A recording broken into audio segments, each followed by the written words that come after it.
ঘটনা হইল ওরা জ্ঞাত আছিল বাড়ি দোতলার ওর আয় নিচে আসছিলাম আর বাই ছোট আসছি আরও দাঁড়ি কি দেখা দেখো আজ দাঁড়িয়ে তখন খুঁজছে নাই কেনা খাল নাই তখন দূর মাঝে ইতারা এই বাদের আইন আছিল এরা ঘর করলে বেগুন দৌড়িয়ারে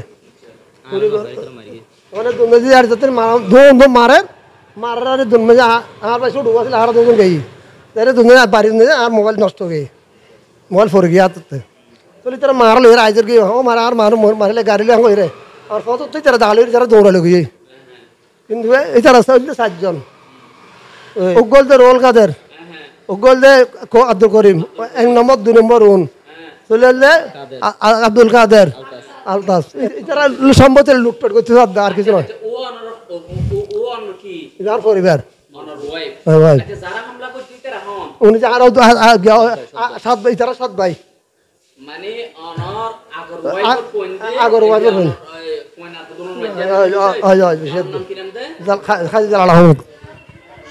আর নাম আবু হাসান হাজিজ আল আহমদ ওয়ানক ফকির ফেলা জি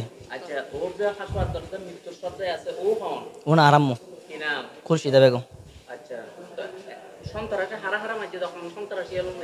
সন্ত্রাসী রুহুল কাদের আব্দুল কাদের তারপরে আলতাস করিম আক্তার ওরা 7 জন সবাই মিলে আম্মুকে লম্বা দা নিয়ে এবং বন্দুক নিয়ে কপালের মধ্যে দাঁড় কূপ দিয়ে ওরা আম্মুকে বেহুশ করে চলে গেছে, পালিয়ে চলে গেছে। ওরা অনেক দিন ধরে প্ল্যান করছিল আমাদের বাড়িঘর লুটপাট করার জন্য। ওরা মূলত আসছিল যে আব্বুকে মারার জন্য, কিন্তু আব্বুকে না পেয়ে আম্মুকে আহত করে চলে গেছে। একটা সেটা হলো, মনে করেন আমরা 3 ভাই আছি, আমাদের 3 ভাইকে যদি মেরে ফেলতে পারে তাহলে আমাদের সম্পত্তিগুলো ওরা কি ভাগ করতে পারবে। তোমাদের উপর হামলা করছে তারা কি তোমাদের সৎ ভাই? হ্যাঁ, সৎ ভাই। আচ্ছা, তাহলে তোমাদের আম্মুকে মারছে আর কি? হ্যাঁ হ্যাঁ। আচ্ছা, তাহলে প্রথমে দায়ের করতেছি, এরপরে গুলি মারছে? হ্যাঁ, গুলি মারছে। এখন মশকালী হাসপাতালে আছে, মৃত্যুসজ্জা আছে।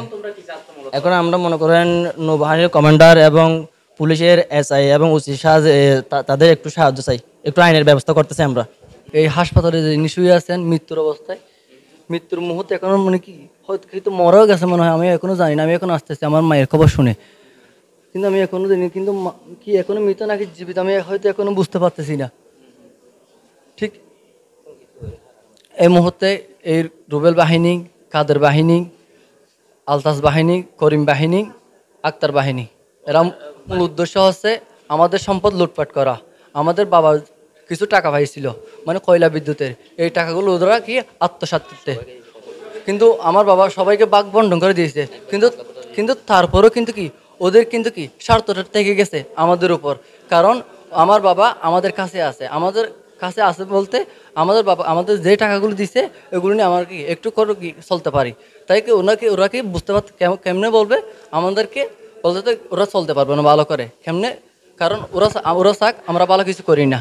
যেমন কি আমাদের 3 ভাইয়ের জীবনে কি ঝুঁকিপূর্ণ আছে ওদের কারণে, কারণ কি ওরা কি সবসময় চায় কি আমাদেরকে মেরে ফেলতে।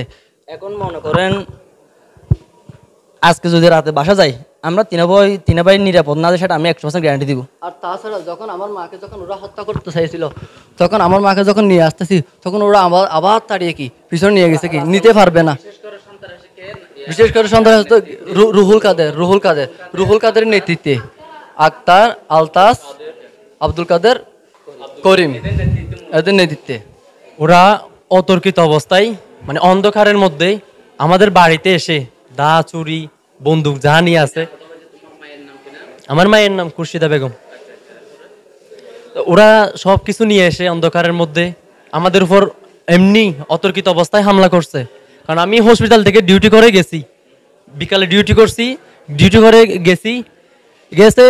ডিউটি করে যাওয়ার পরে খাওয়া দাওয়া করে দেখি এরা আতঙ্কিত। আমি 2 তলায় ছিলাম, 2 তলাকে নিচে এসে দেখছি আমার আম্মুকে দা দিয়ে কোফাই ফেলছে। সন্ত্রাসী রুহুল কাদের, আব্দুল কাদের, আব্দুল করিম, আলতাস, আক্তার। হ্যাঁ, আর আমাদের বাড়িঘর লুটপাট করছে, আর আমাদেরকে আসতেই দিচ্ছে না। আমরা চাচ্ছি আমরা দৃষ্টান্ত মানে যতটুকু সম্ভব মানে আইনের আশ্রয় চাচ্ছি। আর এখানে যে নৌবাহিনীর প্রধান যে আছে আমরা তার সাহায্য চাচ্ছি। প্রায় রাত 12:30 বা 1টার দিকে হয়ে গেছে। এখন আমরা মূলত অবস্থান করতেছি কক্সবাজার জেলাস্থ মহেশখালী উপজেলায় মহেশখালী হাসপাতালে মূলত অবস্থান করতেছি। আপনারা দেখতেছেন মহেশখালী হাসপাতালের একটা এই যে টিটি অর্থাৎ বেডের উপর একজন মৃত্যু, অনেকটা বলতে গেলে আমরা মৃত্যু বলতেই পারি, কিন্তু ওনার কোনো লসর আমরা দেখতে পাচ্ছি না। অতীব দুঃখের বিষয় এই ঘটনাটি হয়েছে এই যে মহেশখালী উপজেলাস্থ হোয়ানক ইউনিয়নের মূলত এটা হচ্ছে যারা সৎ ভাইয়ের উপর হামলা করতে গিয়ে মূলত তাদের মায়ের উপর হামলা করেছে, এমনটা আমাদেরকে জানিয়েছেন। যাকে হামলা করে মহেশখালী হাসপাতালে বেডের মধ্যে রেখেছেন ওনার স্বামীর সাথে আমরা কথা বলেছি, তারা আমাদেরকে জানিয়েছেন কিন্তু এই যে সম্পত্তির লোভে টাকার লোভে কিন্তু এই একজন মহিলাকে এভাবে রক্তাক্ত করে এভাবে কুপিয়ে গুলিবিদ্ধ করে মহেশখালী হাসপাতালের বেডের মধ্যে মৃত্যুর শয্যায় রেখে দিচ্ছে। এখন আমাদের 3 ভাইয়ের জীবনে কিন্তু অনেক ঝুঁকিপূর্ণ। মনে করেন আমরা যদি এখন রাতের মধ্যে যদি বাসায় যাই, তারা 100% নিশ্চিত থাকবো যে আমরা 3 ভাইকে হত্যা করবো সেটা। কারণ মনে করেন আমরা যখন ঘুমাবো তখন যদি তারা যদি এসে যদি হ্যাঁ আব্দুল করিম মনে কাদের, তারা অবশ্যই আমাদের 3 ভাইয়ের উপর হত্যা করবে। নৌবাহিনী কমান্ডারকে হাত জোর করে বিনোদনভাবে অনুরোধ করতেছি এবং উপজেলা নির্বাহী অফিসারকে হাত জোর করে বিনোদনভাবে অনুরোধ করতেছি আমাদের একটু আশ্রয় দেন। আমি একটা বাংলাদেশের নাগরিক হিসেবে আমি আপনাদের সাথে শুধু এটাই চাই, আর কিচ্ছু চাই না, শুধু এটাই চাই।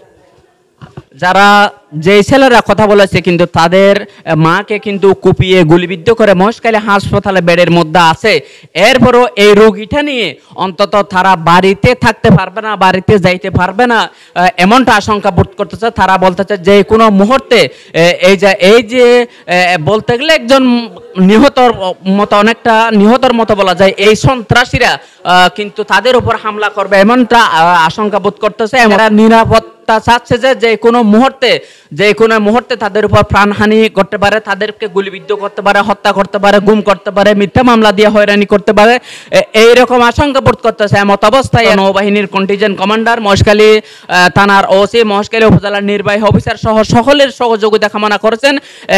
কেননা যারা হামলা করেছেন তারা হচ্ছে মহেশখালী চিহ্নিত সন্ত্রাসী, দুর্ধর্ষ সন্ত্রাসী বলে আমাদেরকে জানিয়েছেন।